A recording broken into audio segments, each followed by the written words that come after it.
deixa eu colocar para gravar, que eu esqueci na aula do segundo inteira. Foi uma aula bem legal, bem importante, eu esqueci. Mas tudo bem agora, já lembrei pelo menos. Eu saí do Zoom, tá ligado? E falei assim, ué, cadê o Zoom? Vamos dizer, criando o arquivo do MP4, assim, né? Criando o vídeo. Aí que eu vi que eu não tinha gravado. Mas tudo bem, faz parte. Gente, hoje então iremos falar de Latinoamérica, América Latina, o grande clássico aí, né? Daquele carnavalzão, Brasilzão lotado no verão, os mariachi mexicanos, aquelas músicas caribenhas, aquela Libertadores aí, né? Tipo, galera soltando rojão no hotel do outro time, aquele papel higiênico no campo, invasão de time de futebol, né? E briga entre países, e protesto, e polícia, e essa loucura toda aí que é a Latinoamérica, essa região aí do planeta que é a nossa, né, galera? A gente vai falar aí, tem muito problema, tem muita coisa muito complicada, mas é nós também, né? Então a gente também tem que dar uma valorizada aí, também tem que ver a importância cultural, e que é muito louca na real, né, gente? Ah, beleza, porque na Noruega, na Suécia, mas o cara não sabe o que é, sei lá, um busão lotado no Rio de Janeiro, não sabe o que é uma cidade do México cheia de trânsito, né? Entre uma série de coisas aí. Como não amar, exato, né, gente? Eu sei que a gente já falou aí, e é claro, faz sentido, né? Muitos de vocês querem ir para outros países, tal, pelo menos visitar ou fazer intercâmbio, e acredito que a maioria não quer morar em países da América Latina. Eu entendo por quê. Mas é o nós, gente. Quando você vai para fora, assim, você repara que o ser latino ele é muito louco mesmo, assim, isso te faz ser uma pessoa mais um pouco mais não animada, assim, que são estereótipos isso, claro, também, né?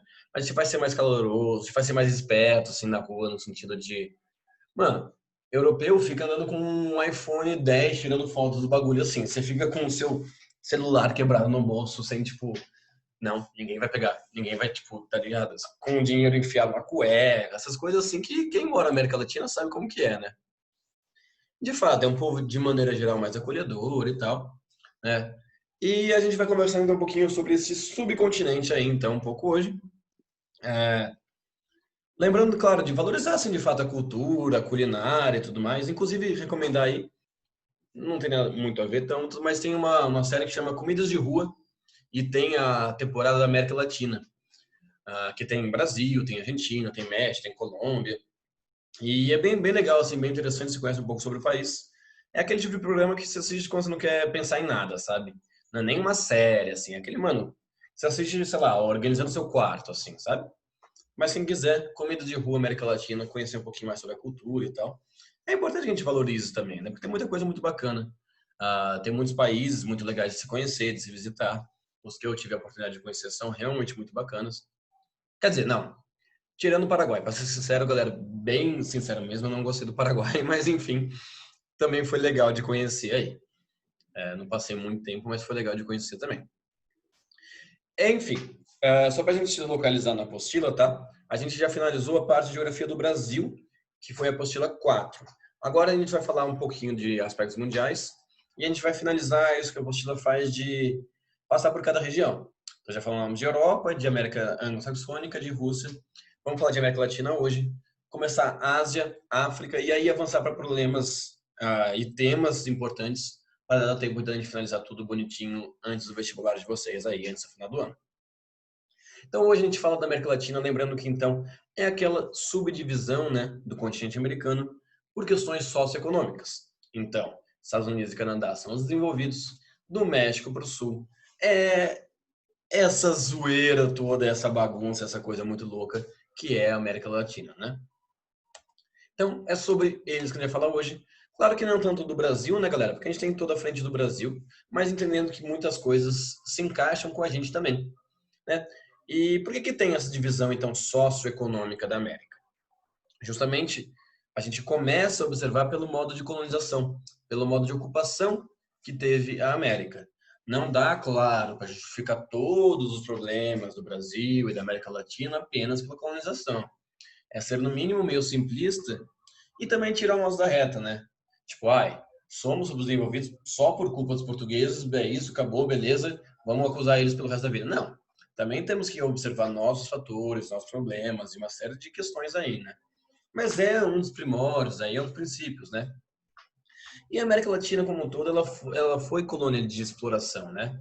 Ao contrário da América anglo-saxônica, ela tinha interesses econômicos para Portugal e Espanha, que foram os principais dominadores dessa região. Tinha ouro, tinha prata, tinha solos férteis com climas diferentes para plantar o açúcar, por exemplo, a cana-de-açúcar, né? Riquezas florestais, tinha muitos indígenas para serem mão de obra escrava. E essa exploração intensa criou uma desigualdade muito grande. Galera, a América Latina é o continente ou a região mais desigual do mundo. Então, assim, a África tem muitos problemas, a Ásia tem, sim, mas a região mais desigual do mundo é a América Latina. Quer dizer o que, traduzindo? Que você pode ser um equatoriano, sei lá, ultra trilhardário. Então, é um equatoriano que viaja o mundo inteiro, que faz os bagulho mais da hora do mundo. Mas boa parte do Equador vive na pobreza. Então, a desigualdade, a diferença realmente entre o segmento rico da América Latina e a maior parte da população, ela não tem igual no mundo. Isso vem do passado de colonização. Vem do senhor de engenho, vem do barão do café, do dono das minas de ouro, dos organizadores, que a gente estuda muito mais nas aulas de história, né? Espanhóis, descendentes espanhóis nas colônias espanholas, que dominam esses países até hoje, né? Que mesmo quando eles se tornaram independentes, essa pequena elite continuou dominando. Uma elite com origens brancas, europeias, de maneira geral, né? Então é uma desigualdade também étnica, que no Brasil é muito forte em questão da população negra, mas em outros países é muito forte em relação a indígenas, por exemplo, países nos quais não teve tanta mão de obra escrava africana, teve uma exploração muito forte dos indígenas. Então essa desigualdade ela é muito, muito, muito, muito forte, né? Que dá justamente essa cara distinta da América Latina, né? Como você pensa num Rio de Janeiro só? Tem um Rio de Janeiro maravilhoso e tem um Rio de Janeiro péssimo. Assim como, não sei se alguém já foi, mas Buenos Aires. Tem a Buenos Aires maravilhosa e tem Buenos Aires péssima. Tem todas as cidades, os espaços latino-americanos são feitos dessas desigualdades, né? De qual lugar você está falando? De qual América Latina? Aquela privilegiada, bacaninha, bonitinha, que é realmente que pega a parte legal de ser latino, mas com dinheiro, ou a miserável, a com problemas de violência, saneamento básico e tudo mais. Para variar, coloquei um link para vocês, depois eu mando os slides. Coloquei um link para vocês aí de uma reportagem que fala um pouquinho mais dessa desigualdade da BBC aí, quem quiser dar uma olhadinha depois. E as consequências, né, galera, uns aspectos em comum a todos eles é justamente essa segregação entre as etnias, essa segregação econômica, social, processos de urbanização, como a gente fala muito do Brasil, né? Mas isso foi muito comum em todos os países latino-americanos, quase. Especialmente aqueles que são mais industrializados, como a Argentina, como o México, como a Colômbia. Urbanização caótica, desordenada, com favelas, com violência, com poluição, com trânsito, com todos aqueles problemas das cidades que a gente conhece muito bem.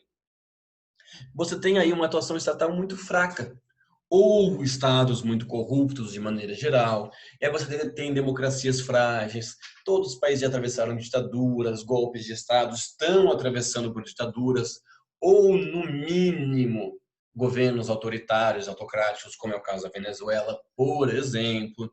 Você tem aí presidentes que não foram democraticamente eleitos, como é o caso da presidente da Bolívia. Você tem uma série de protestos, como foi ano passado. Então você tem toda essa questão estatal muito forte, porque vem desse domínio da elite. A elite que faz o Estado. E como que o Estado vai querer realmente atuar, né? Para quem ele vai querer atuar? A corrupção, exatamente, sempre está em pauta na América Latina, porque não que seja exclusivo daqui, tá, gente? A Ásia e a África também tem muito. Mas aqui você vê o quanto as potencialidades da riqueza, né, dos recursos que a América Latina como um todo tem, poderiam fazer estados fortes, poderiam fazer estados aí mais atuantes, né, e que atuassem para desenvolver esses países. E a grande maioria desses países são economias primárias ou agroexportadoras, né, que exportam pouquíssimos produtos primários, né, não digo só agrários, mas também tem minerais. Então, sei lá, Guiana basicamente só exporta bauxita, a Colômbia, café, O Equador, petróleo. Chile, minerais. Uruguai, carne. O Brasil, um pouquinho mais diverso, mas é carne, açúcar, ferro, soja, café, sabe? Então, são economias que ainda basicamente são pautadas em produtos que valem pouco, que vêm desse histórico de colonização e que continua até hoje. Um termo que foi muito famoso, galera, que vocês estudam um pouco história também, é o de República das Bananas. É uma denominação pejorativa. Ela ficou muito forte nos países da América Central, que muitos exportavam e ainda exportam banana para o mundo inteiro, mas ela se referia a todo o país latino-americano. De fato, assim, tinha aí então a apologia de fato a um pouco do racismo com relação a chamar a população de macaco, ou de achar que todo mundo morava na selva. Banana, óbvio que não é um produto valorizado mundialmente, que dá dinheiro absurdo, né? Também não é assim. Então, esse termo é um termo pejorativo, que via esses países, principalmente na América Central, mas inclusive o Brasil já recebeu esse nome, como algo que quem domina mesmo é uma fruta. Não é um governo, não é a população, não é o recurso natural. Qual a importância da América Central para o mundo? Produzir banana. Que, querendo ou não, não é a essência mundial. Tudo bem? Não é a commodity mais valorizada. Belezinha por enquanto, gente? Dúvidas? Então eu peguei algumas imagens, né, gente, da América Latina, mas todas elas poderiam muito bem ser no Brasil. Então aqui em cima, esquerda, é uma favela na Argentina. À direita é Poluição na Cidade do México. À esquerda embaixo é um protesto reprimido no Chile. E à direita é uma favela no Peru. São imagens que são da América Latina, mas todas elas a gente está muito bem acostumado. A gente poderia muito bem falar do Brasil com todas elas, né? O Brasil ele se diferencia um pouco, não só pela língua, claro, né, mas pelo processo histórico de colonização portuguesa que teve diferenças dos espanhóis. Vocês estudam melhor, novamente em história, que cria uma cultura e tal. Então temos uma certa diferenciação em algumas coisas, mas esses aspectos todos, né, galera? Opa. A urbanização, a segregação, a democracia, a corrupção, as economias exportadoras de produtos primários, tudo isso a gente está falando automaticamente do Brasil também. É que em alguns países, galera, isso é ainda mais forte do que a gente. A gente tem que lembrar que o Brasil, em termos de América do Sul e América Latina, ele é uma potência regional. Quer dizer grande coisa? Não muito, mas a gente é uma potência regional. Então dá uma olhadinha, por exemplo, né? Índice de subornos na América Latina, né? Nos últimos 12 meses você pagou propina para algum serviço público? Pô, se a gente comparar, galera, oficialmente falando, é claro que a galera pode dar uma escondida aí, o Brasil pagou só, a galera pagou 11%. No México foi 51% das pessoas. E vocês? Vocês já pagaram propina por serviço público? E aí?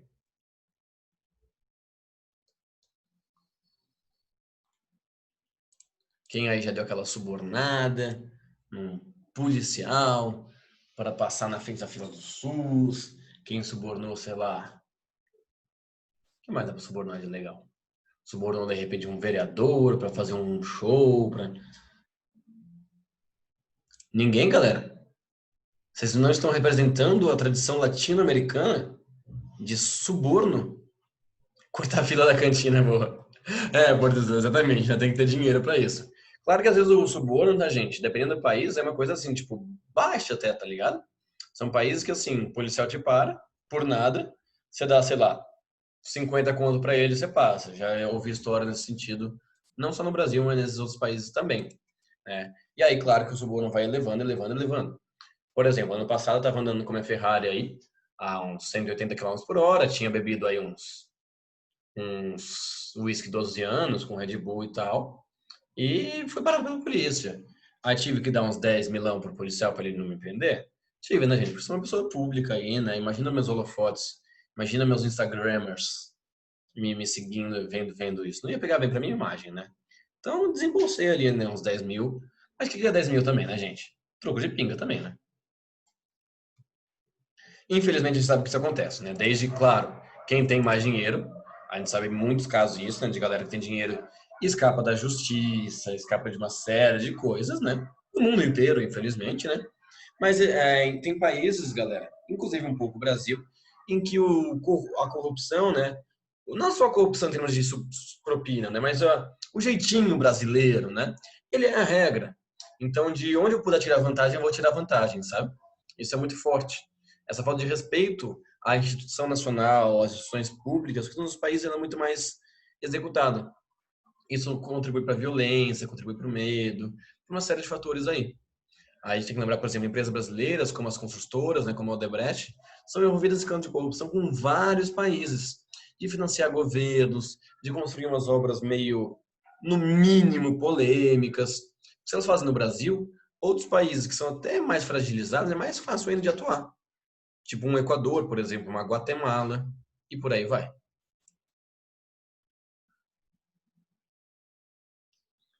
Exato, mano. É essa a ideia. A gente tem muito disso, né? A pessoa, ela pede a propina, né? Pede a corrupção como algo natural, tá ligado? Tipo, fala aí, fala uma boa. É tipo, mano, é bizonho mesmo, assim, né? Eu lembro também uma vez que eu tava na minha república, que não lembro o que o cara foi fazer de serviço de higrômetro, ele mesmo ofereceu daquela coisa de, não sei como funciona, tá, gente? Porque a gente não aceitou, mas de colocar aquele imazinho no higrômetro que faz parar de rodar, pra não pagar a conta de água, tá ligado? Mano, é umas coisas que é bizarro mesmo, né? E quem prejudica é o todo, né? A sociedade, é o coletivo. E aí, um pouquinho mais sobre esse termo República das Bananas, né, galera? É BR, exatamente, né? É Brasil, né, gente? De fato, os países da América Central, tá, gente? Eles realmente, até hoje, respondem por boa parte da produção mundial de bananas. Ou se não é banana, é algum produto primário nesse sentido. Café ou açúcar, por exemplo. Os tropicais, claro, né? Então, vem de um histórico assim.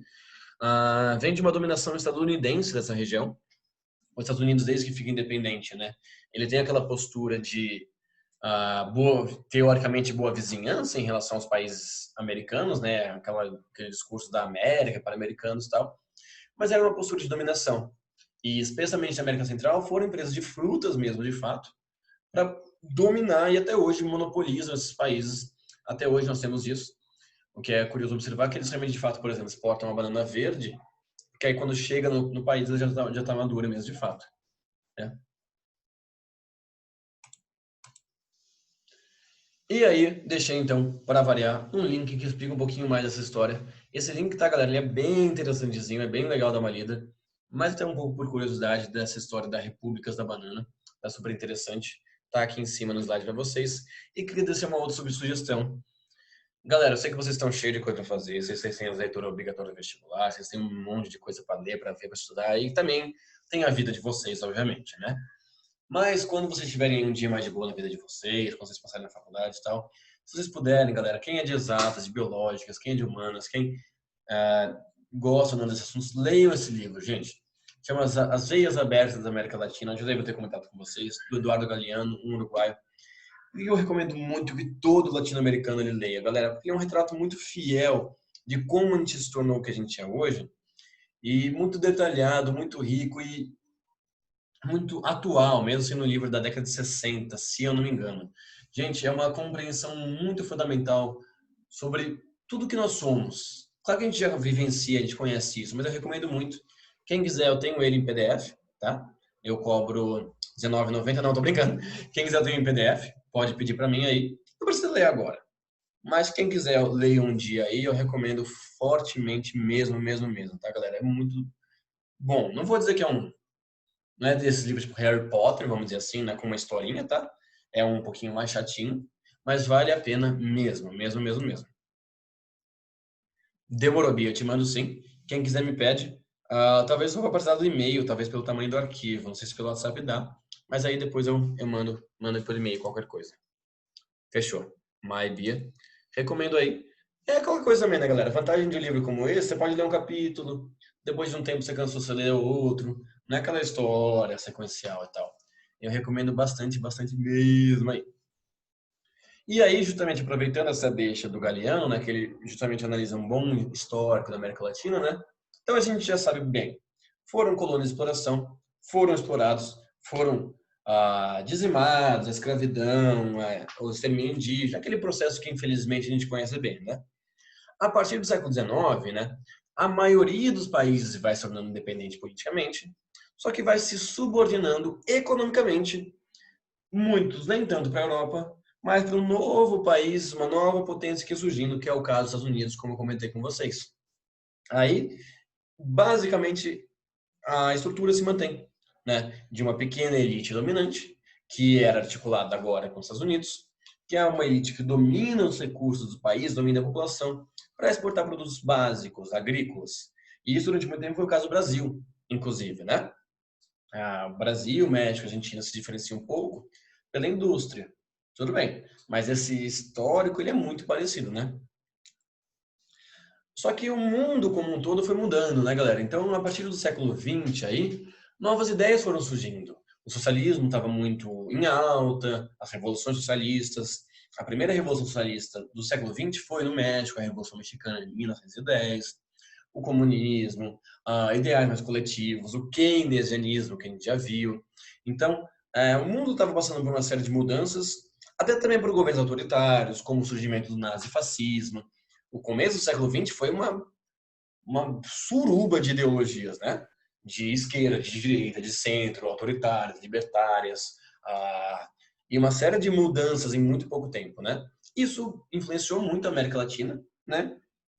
Que por um lado também viu as potências europeias, mesmo os Estados Unidos, estarem envolvidas com guerras, né? Com a Primeira, com a Segunda Guerra Mundial, depois com a Guerra Fria. E foi um momento aí, então, que muitos países passaram por governos nacionalistas. Então, nesse bolo de ideias aí, de ideologias, de posicionamentos, dessa grande mistura, a América Latina passou pela sua fase aí também. Quando eu digo nacionalismo na América Latina, galera, é um pouquinho diferente da Europa. Por quê? O da Europa é mais no sentido assim, de exaltação muito forte da pátria, que também teve na América Latina, mas o da Europa é mais no sentido de uh, somos a pátria desenvolvida, queremos ser assim, vaza todo mundo, vamos expulsar todo mundo. O da América Latina é vamos desenvolver esse país. Então, lá nos anos 20, 30, 40, 50, mais ou menos, você teve uma série de presidentes eleitos, ou até ditadores, como foi o caso do Vargas no Brasil, como foi o caso do Perón na Argentina, por exemplo, mas que tinham essa postura. Mano, beleza, é Brasil, é zoado, é Argentina, é Colômbia, é zoado, mas é nós. Vamos desenvolver a gente aqui, vamos buscar melhorar a base industrial, econômica, social do país, com medidas desenvolvimentistas, melhorar bens básicos. Só que é América Latina também aí, com uma série de contradições também, né, galera? Mas foi o período aí, dos anos 20 a 50 do século passado, mais ou menos, em que você teve na América Latina, quase como um todo, uma galera que com trilhões de falhas tentou melhorar esses países. Só que aí veio a Guerra Fria. E um momento muito importante da Guerra Fria foi a Revolução Cubana, no qual uma ilha que era totalmente dependente dos Estados Unidos em todos os aspectos se torna do eixo socialista. Isso criou uma paranoia muito grande nos Estados Unidos e qualquer outro país nacionalista, ou qualquer outro país, poderia virar uma nova Cuba. E a partir daí, então, os Estados Unidos, até então ele estava mais de boa, estava articulando aqui, ali, daquele jeito de potência dele. Ele começa aí sim a colocar para fora mesmo, né? A botar na mesa mesmo, de fato, as cartas dele aí.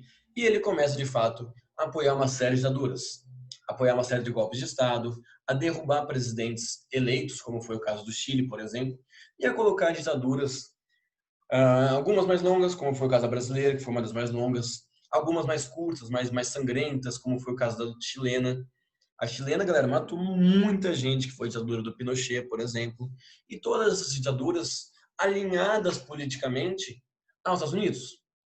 Né? Você também tinha as ditaduras como a cubana, que eram alinhadas à União Soviética, mas a grande maioria da América Latina, nesse período da Guerra Fria, anos 60 em diante, até os anos 80 e até algumas até 90, né, foram ditaduras aí financiadas pelos Estados Unidos, apoiadas militarmente algumas vezes, nesse contexto de Guerra Fria, de manter os países do lado capitalista na marra. Então você teve esse jogo geopolítico na América Latina, na Guerra Fria ele foi forte na América Latina também. Especialmente porque a América Latina era o quintal dos Estados Unidos, né? Os Estados Unidos estava acostumado a mandar aqui desde o século XIX já. Quando Cuba, quando Nicarágua, foi outro país também que alinharam a União Soviética, os Estados Unidos aí ele mandou todas as tropas não, né? Óbvio que não, mas mandou uma galera, mandou recursos, mandou a sua atenção à América Latina também.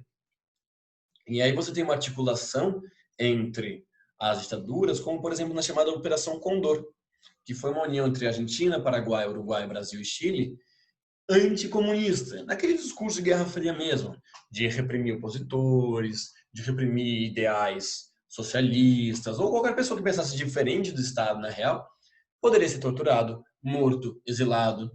Aí depende um pouco mais de cada país, mas no Chile, por exemplo, matou todo mundo. O Brasil deportou muito, torturou muito, a Argentina também. Foram processos que foram incomuns aí a grande parte dos países. E esse processo ditatorial também aconteceu em ditaduras de esquerda.